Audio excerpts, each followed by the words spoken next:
Welcome to the Gradual Good Podcast, the show where we shine a light on the power of community-driven research to create meaningful change. Each episode, we dive into the stories of those who are tackling real-world challenges one step at a time. Whether you're a researcher, a community advocate, or just someone who believes in the power of collective good, you're in the right place. Let's uncover the gradual good happening all around us. We're your hosts. I'm Allie. And I'm Lois. And this is the Gradual Good Podcast. Today, we are introducing our guest, who is also Lois. Me. So Lois Polashenski, one of our hosts, of course, is an environmental science doctoral student at the University of Arizona. She hopes to garner a better understanding of the struggles faced by underserved communities and provide better access and understanding of pollution. Is there anything else you would like to add to that, Lois, before we get started? Oh my goodness, it is me. Yeah, obviously, thanks for having me, even though I am also a On your own host. podcast? Yeah. I guess like a little bit of background about me. I grew up in a small rural community in Northeast Pennsylvania. It was kind of a historic mining town for specifically coal. I went to a local high school that was actually, it used to be a high school for the miners. It was called Mining and Mechanical Institute, and it was later shortened to MMI because, Wild. you know, nobody wanted that long word. And my life was kind of shaped by, my experiences within this community, being from a small town. I spent a lot of time out in nature. So, I'm in environmental science now as a doctoral student. And I think that that's largely driven by the fact that my upbringing was spent out in the woods in good old Pennsylvania. Yeah, it's great.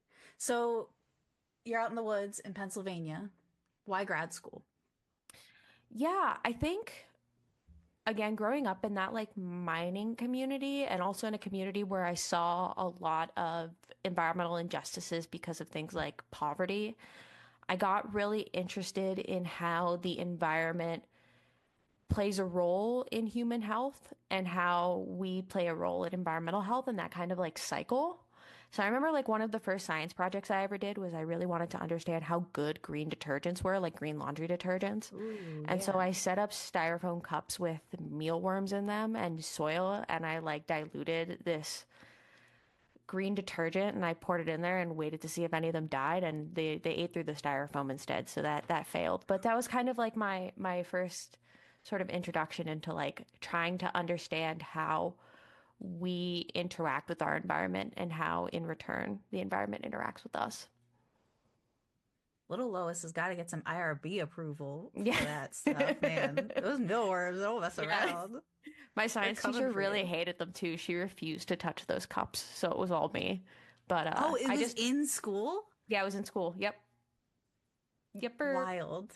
Yeah, so I don't know, I've just always been somebody who asked a lot of questions. I was never really satisfied with just the answer of because that's the way that it is.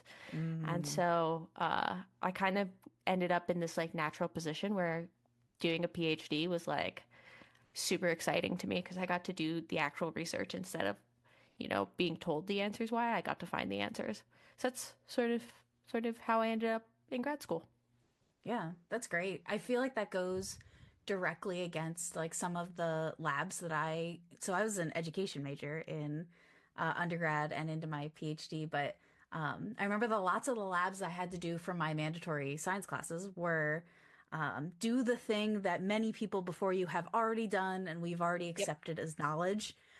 So it's nice to hear about like someone who's like, oh, I have curiosity and I want to figure out what the answers to these questions are, which is great. All right, so can you tell us a little bit about your work? Yeah, absolutely. So my work as a PhD student at the University of Arizona, I do a lot of what I would call community co-designed research. So we work with communities that are primarily affected by mining. Arizona is actually really big on mining, specifically copper. In 2024, Arizona was the state that produced the most copper in the United States, and actually it accounted for about 70% of copper production in the US. And so we work with a lot of these communities that kind of are exposed to these things, and they're concerned about what they're exposed to. So, in terms of like pollution from mining. So, it's a lot of work with heavy metals and metalloids and understanding how these communities are affected and why they're affected. So, we take a more environmental justice approach to our work. So, we understand that the reasons why these people might be exposed to mining also has a role in like the socio and economic status of people in these communities. So we work with the communities pretty closely. They kind of help us develop what sort of research questions they want to answer, and then we do sometimes some like community participatory research. So the community members actually collect their samples and we process them. Or we do some of the processing and we actually do community report back. So we give the community members the results of those studies so that they can have them to make change. That's like a more broad idea of what I do. Yeah, that's great. So when you co-design, what does that look like? Yeah. So it kind of depends. We've had communities that have reached out to us, which the communities that I'm working with have all been people who have found my advisor through other projects that she's done and reached out. And they'll normally say, hey, we saw you, you as in like our lab at a different place, and we have things that are quite similar, and we're interested in these things, and we'll set up community meetings and invite community members to come talk to us about what they're concerned about and kind of figure out if there's anything that we can do within this community that can answer some of their questions. So it's normally just a lot of community members telling us they have concerns and us offering services if we can. Okay, so you said that you guys do some participatory research, some Mm-hmm. co-design pieces. Um, how do you think how do you think trust kind of falls into those pieces? And Yep. how do you as a doc student like build trust in these Mm-hmm. communities? Actually, I think trust is probably the most important part of the work that we do. Um, there's a lot of people that when you think of community-based research, you think more of like somebody doing research on a given community rather than with a given community. So with a lot of the communities that I've worked with, I mean, I'm in my second year and the initial process of like figuring out what their concerns are, answering their questions, takes a good like 6 to 8 months to just get that like repertoire going and like kind of building those connections with the community members before we even start designing like a project. Um, and I think the real thing that we try to enact is that if we're building a relationship with people in this community, we want them to know that once we do this research, we're not just going to like up and leave and like publish our results. So my lab in particular, and my advisor have been working in certain communities for a decade now. And we do a study, we present the work, community members would generate new questions of concern based on those results. So sometimes there's like multi iterations of single projects. So I think it's just a lot of spending time with people, right? And it's nice because I, as a doc student, have experiences in communities very similar to the ones that I work in. So I can enter into an area and very much relate to what a lot of these like rural mining communities are feeling and what the community members are like expressing as points of concern.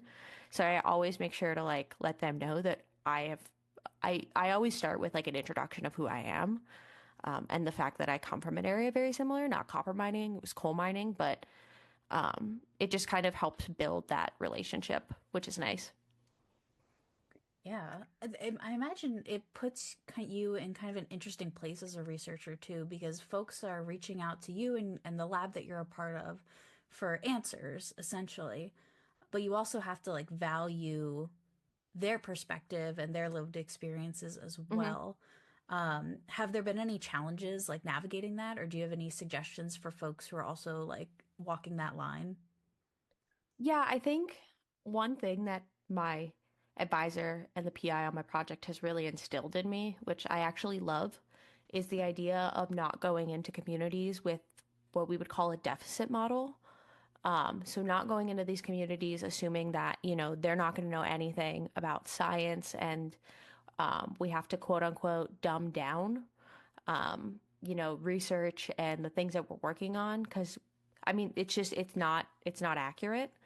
Um, you may have to like adjust your way of speaking to like remove jargon and as like scientists, and this is like where the sort of disciplinary divide between the two of us comes. Like we have a lot of jargon, and when you go through schooling, you're taught all these crazy words, right? Which can be boiled down to really, really simple concepts, but they're not. And so I've had to like relearn and like rewire my brain to think of things in like really simplified language, so that it's accessible.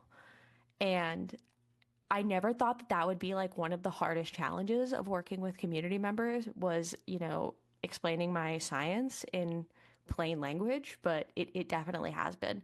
So I think that's a challenge. And I would say for people who, might be working with communities and, struggling with similar things. It's understanding, it's one, getting to know your community.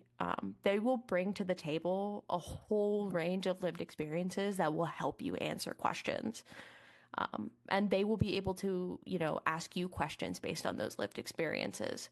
So that's really, really important is understanding the community and the community members themselves. And then also taking time to like if you are thinking about explaining something to them or you're presenting something to them, you know, going through and putting yourself in the scenario of if I didn't know anything about this, would I understand what's going on? And I will give speeches like Allie, you've heard me give speeches to you or presentations where I've been like, do you understand like what I'm saying? And it's honestly so helpful to have like Yeah, an outsider be like, "Hey, do you get what I'm saying here?" Because I want people to understand. It's like that genuine need of just like I really want these people to get the information that I'm providing to them because it's important to them. absolutely. Well, and something that I think is very relatable across doc students is that very idea of we go into a doctoral program, graduate program, whatever, and we're basically told, okay, you need to learn this whole new language. It's research. Mm-hmm. Welcome. Happy to have you here. Um, Here's this new language. We're going to talk about things like hermeneutic phenomenology. And Yeah, I'm sure no idea many, what that is. many, yeah, exactly. You're right. Because it's like it's a type of qualitative research that I'm hoping Mm, to use. It's very niche. And if you're not interested in this specific type of qualitative research, then it's not really something you need to focus on, right? If yep. I'm living in a community where there are many, many maybe it's a mining community and there's lots of byproducts, like I don't Mm-hmm. really care if the researcher is doing a study on hermeneutic phenomenology with the hermeneutic phenomenology methodology. Like Yep. that doesn't matter to me. I want to stop breathing in lead. Yeah. Um, so yeah, it's interesting because we go to pursue this doctoral degree and we're like, yeah, I really want to learn all this research and it is valuable stuff. I don't want to Mm-hmm. trivialize like For what we're sure. learning. And I'm sure there's like all of these, for lack of a better word, big fancy words for a lot of like the equipment you use and a lot of the Mm-hmm. techniques you use. But yeah, we have to translate it. And I like that you really like that you said like it's not dumbing it down. That's not what Mm-hmm. this is. This isn't about people's intelligence. This is just about accessibility. Like you shouldn't have to have a doctorate to be able to live comfortably in a community. Absolutely. And I think one of the really important things about science, but like research in general, is that I think a lot of people in the general public have an understanding that science is something that only scientists do and only like scientists, like people who regulate policies care about science. Right. I hate that stigma because I think there could be so much good from the general public understanding what is going on in science. So, like, part of what we do in like research when we work with these communities is try to get and gauge what their perceptions were about science before and after working, to either collect their samples and working with us in the process of like co-designing research. And it's genuinely so helpful because these are the people that the science impacts. I mean, like, you can be doing research on like genes that interact with medications for things like Alzheimer's and be like all these big gene words and, acronyms. But at the end of the day, like, there are going to be people out there that want to know information about like potential treatments for their family members. And so they want to be able to understand what's going on. And I think it's a really important skill to be able to explain those things in a way that is digestible for people. So I think as a doc student, it's interesting. You're balancing being able to write it all nice for a manuscript, but also being able to write it for an audience that isn't um, other people with the same degree. Yeah, I think sometimes too that even writing for manuscripts sometimes needs to be more accessible. I've heard some folks talking about in their research when they do participatory research like this, Hmm. involving participants in the writing of the manuscript as well, Hmm.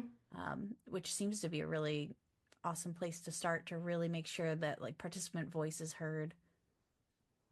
Yeah, it's definitely an interesting and useful tool to have. Yeah. But getting back to your work, Yeah. so I know you started talking about some of the challenges of community Hmm. work in your field, talking a little bit about like perceptions of science and things like that.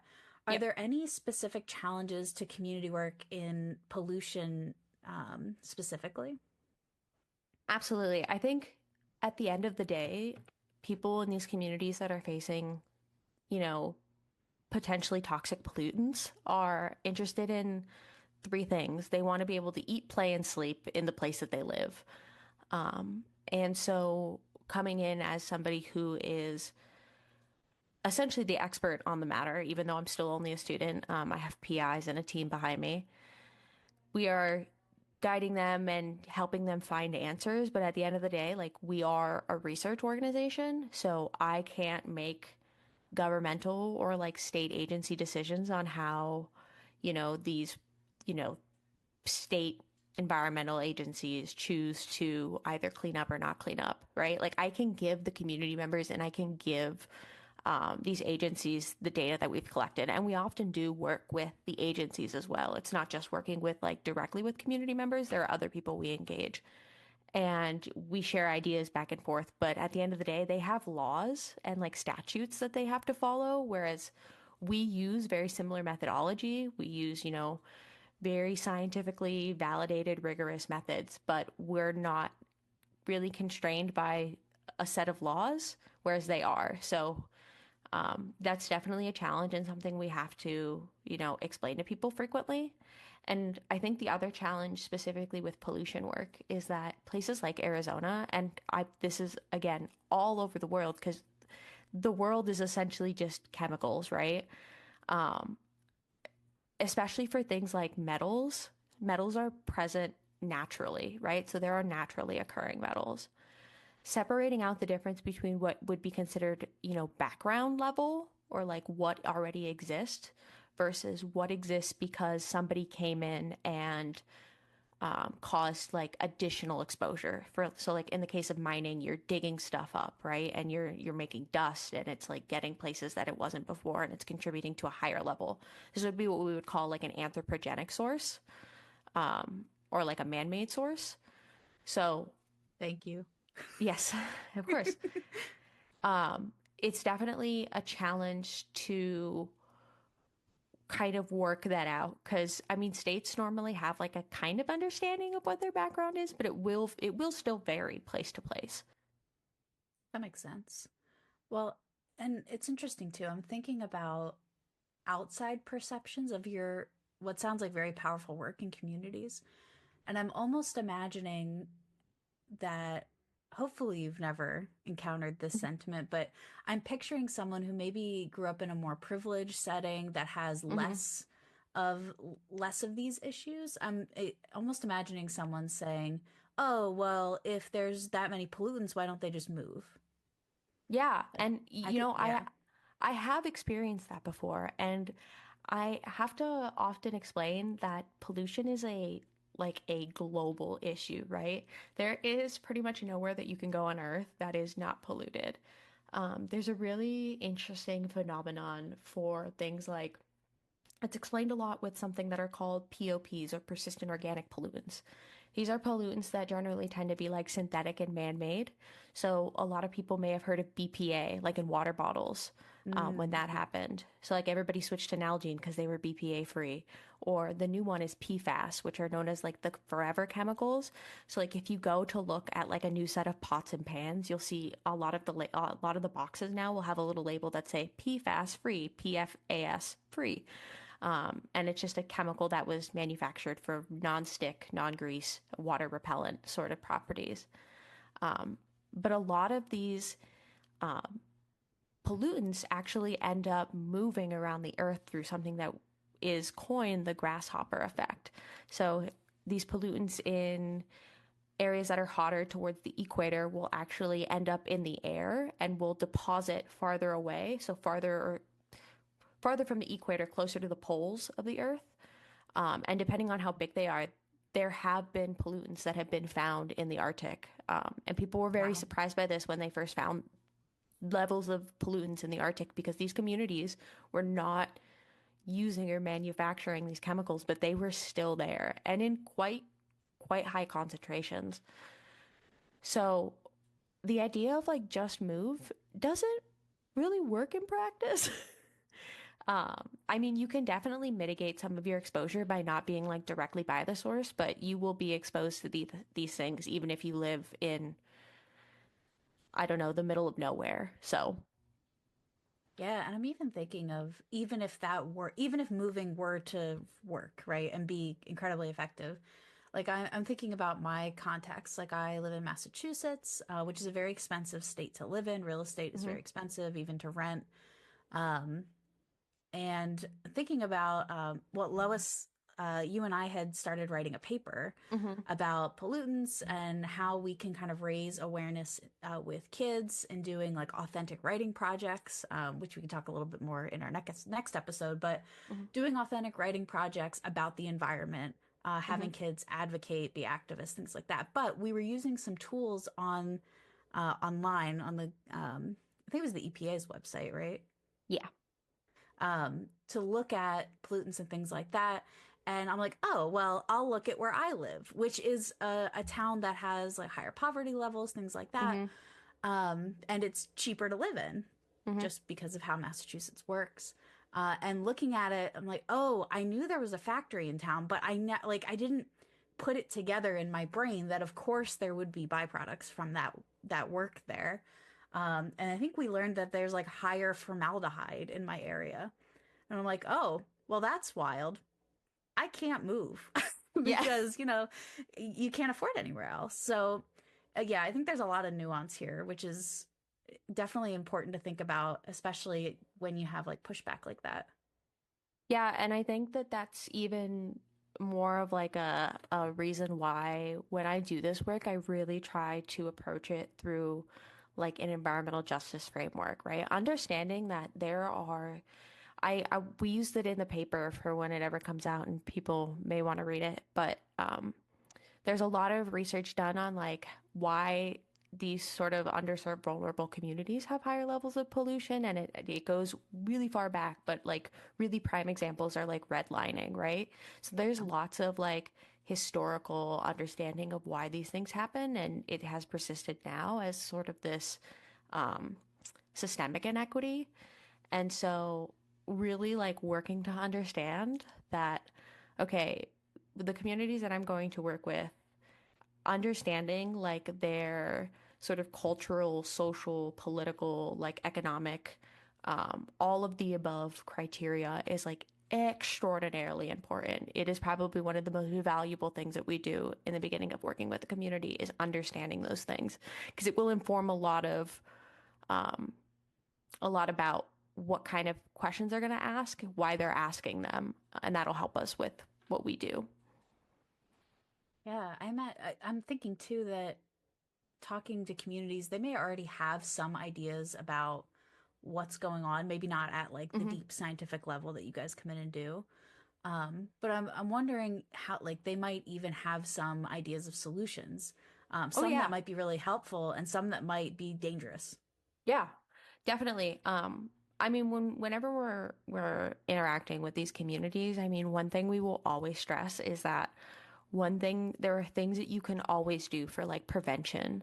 So like Mm, if you know that you have um, high levels of, I don't know, arsenic in your soil and you're gardening in your soil, maybe you consider using a raised bed and not using your own soil in your backyard. And these are things that like community members have, a lot of these things are things that community members have kind of picked up on and already figured out. I mean, these are people who are like working in the mines, right? Like they have family members who work in mines, and like sometimes those people get sick and they know that the mines are probably the thing that got them sick. Um, so like it's not an uncommon thing for the community to have ideas and sort of an understanding of ways to help themselves in the individual level for sure. yeah. Well, I'm even thinking like I, as somebody who's not super well informed um, about environmental work, I might think like, oh, there's a there's a lot of, byproducts of, maybe like lead or arsenic's a good example, but maybe there's lots of byproducts in this one area. I'd be like, Hmm. oh, we'll just move it. Yeah, it's a really interesting thought because that's brought up a lot. That is like one of the Mm, first things people think of is I don't want this here. And I always bring up the example of asbestos in tiles, like the drop ceiling tiles, and how there yeah. was a time when there was asbestos in these tiles and they found out that asbestos at certain concentrations could cause negative health outcomes in those that were exposed. And so people were like, we have to get these asbestos tiles out of schools, which understandable, right? You hear these things and you'd want them out of your school. Yeah. But it actually turns out that moving all of the asbestos tiles made it worse. um, Yikes. yeah, significantly worse. And so by disturbing it, you were creating more dust. You were, getting it more agitated. It's like kicking really dry dirt and you see that like plume come up and now Mm, it's in more space. So it's definitely like a balance. I always explain to people, especially with like the idea of like nuance. If you think about like electric cars, right? Gas cars produce emissions which end up in our atmosphere and end up contributing to global warming. People don't want that very bad, very understandable. And right. so we've switched to highlighting the use of electric vehicles more frequently. Very good. They have a significantly lower impact on things like climate change in the long run. But you also have to consider the fact that you now have to do additional mining for the supplies that are needed to build those batteries. And that takes a lot of water and what sorts of things go into that. So I always, when approaching this sort of stuff with communities or with family and friends, because it's also something that like I've obviously had conversations with people that I just know. They're like, "Hey, you know science. Can you explain this thing to me?" And I'm like, maybe." Um, is that like there is definitely nuance. It's never really like a one answer solves everything kind of thing. It's normally like a set of steps will will address some things. And that's definitely something that's really important to kind of communicate ahead of time. For sure.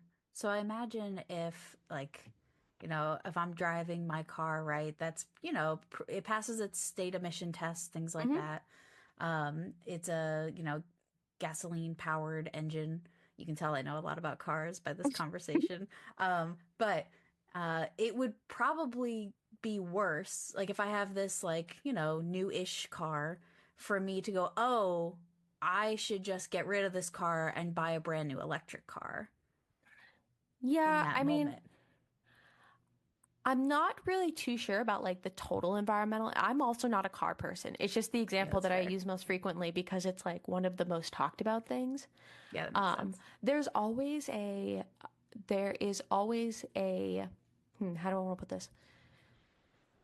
There's We can always always a cut that too. No, that's okay. There's always a benefit to not over consuming when it comes to like your impact on the environment, right? There will always be like a partial benefit to that, but like the specific emissions, you know, output, I'm not entirely sure. So that would be something that I think could be like a really interesting thing to look into. Yeah, that's fair. But yeah, that's great. And I really appreciate how you're diving into the nuance of all of this, Hmm. which is a pretty good segue into the state of environmental science and justice in the current political climate. Um, Yay. Yay! So just to kind of preface this Mhm. conversation, so it is 2025, March 2025, if that's helpful That to it our is. listeners here. Yeah. And there's lots going on right now, lots of executive orders being passed Hmm. that are have having a pretty direct impact on many communities. Yep. Um, a, a very I wouldn't say a small way this has impacted, but a way this has impacted us, just Lois and I, is that we were writing a paper on environmental work through authentic writing practices in schools. And the tools that we were using on the government's website were taken down at one point, That they were. much to our panic as we sent a message to our to the journal we had submitted to hey, just to let you know when the links don't work, this is why. So can you talk a little bit more about just the state of environmental science right now, this political climate, beyond just my experience with you regarding our paper? Yeah. Yeah, that was definitely a bummer. The tool Yeah. that we had referenced was EJ Screen or Environmental Justice Screen by the EPA. It was a really great tool. So I'm kind of bummed about that. But yeah, I think we're in a really interesting time, and I think we're in a really critical time for environmental science. And I don't say that lightly because it's Mhm. something that has been said before, but the level that it has impacted both, um, sort of federal and state resources, mostly federal, but federal and state resources in some states, and also the sort of stigma that's happening around environmental science, which has been there for like a really, really long time. If anybody wants to read a really good book on the use of science as like a political tool, I recommend a book called Merchants of Doubt. Very good Ooh. book. But it talks about how like back back back when uh, cigarettes were a big thing and they didn't have warning labels yet. There were actually like lobbyists for companies that hired scientists to specifically like make data that showed that, oh, and so doubt essentially that, oh, cigarettes actually are not bad. We actually don't know enough. There's not enough research. And, Mm. if you said that to like somebody like now, they'd be like, what are you talking about? Yeah. They'd be like, that's insane and crazy. Um, but I think we're kind of at a point where I am pushing really hard to engage more people about environmental science. I definitely think over the last, 2 months, I've had more conversations with family members about the state of environmental science, what Mm. climate change is, you know, that it is a real thing. Here are the reasons we know it's a real thing, like pollution, which is something that wasn't super politicized until you start bringing in the capitalist aspect of it all, the fact that there are Mm. people running, operations that make money, and also the fact that a lot of these things are contributed to are contributors of inequity. Um, that's sort of where my work kind of starts to get politicized. Yeah. And so now more than ever, I am pushing to work with communities. I'm pushing to work with communities who may even not share the same belief system, just to let them have a firsthand experience of seeing what science is. Super important. And I think continuing to open dialogues, but I do worry, especially for things like funding in these areas, right? Like a lot. The University of Arizona is an R1 research institution. We get a lot of funding from places like the Natural Institutes of Health, in a lot of different colleges and departments. So it's always nerve-wracking and sad to know that there won't be as much funding for research and that is going to dampen sort of what we're able to do. But um, I would say I've seen a really, really strong show of support and community within, environmental scientists, not just at my university, but pretty much across all universities. So it's been the light at the end of the tunnel. So how do you think the communities that you work with, communities in your area are impacted by like this political climate regarding environmental science? It's interesting because I think all communities like across the country are going to be pretty significantly impacted. Hmm. I think one of the things I mentioned earlier was the idea of prevention and mitigation efforts to like reduce your exposure to potentially harmful contaminants. But there's no if there's no research taking place for you to know that it's even there, there's no way that you can mitigate against it, right? So you Right. can imagine, I always bring up Flint, Michigan, right, with their water crisis. If people had been getting sick and they hadn't tested the water for lead, they would have not known that's what was happening. I mean, you would have been able to see people getting sick, but you can't really take mitigation and prevention measures until you kind of know what you should be mitigating and preventing. And so I think the block of information is probably going and knowledge is going to be the most impactful thing for a lot of these communities. Absolutely. So, what do you think comes next? You said mitigation efforts, things like that.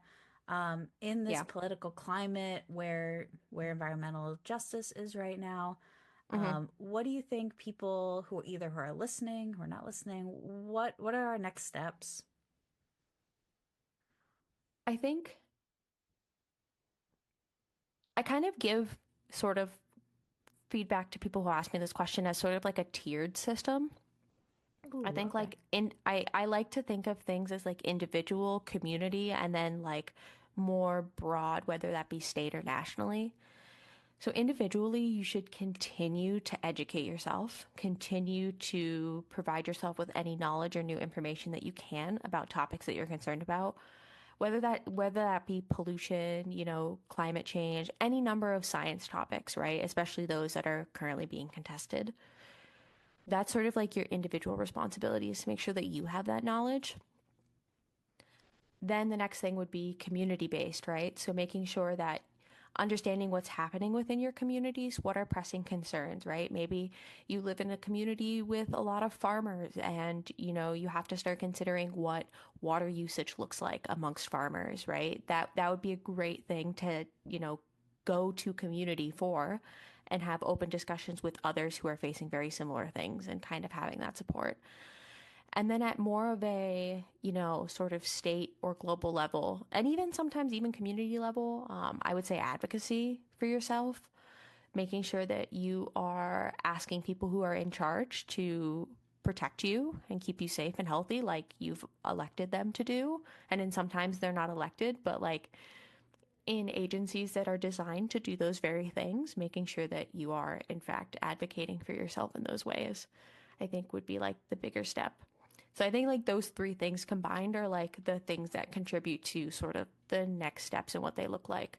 For researchers, which I think is a different answer, I think there's a lot of tilt towards kind of censoring ourselves a little bit because Hmm. now we're being told that we won't get funding if we include certain words.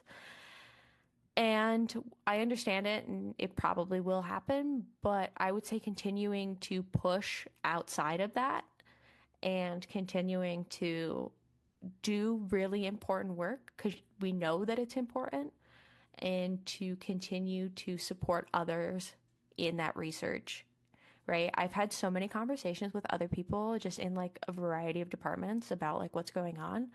And that has been one of the nicest things as a researcher in this situation is just having that level of, community with other people within academia. For sure. It's always nice to talk to someone about it and hear similar experiences or ways they're moving forward and all that. Absolutely.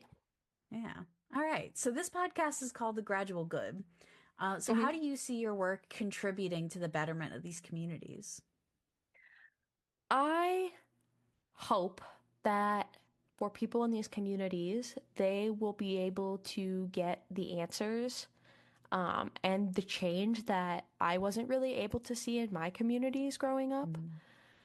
Um, I hope that these communities will, you know, be able to achieve those things with the research that I'm doing and that I will continue to do. This is obviously my passion. It's why I did grad school. And I just want to see like I was a little kid who like used to play on like abandoned coal mine fields and look for fossils in slate, and I never knew that that was like not a great thing to do. It was right behind my grandparents' house, and like that was just my normal. And I would love it if that is not kids' normal, is playing in mining waste. Yeah, So that seems I think, fair.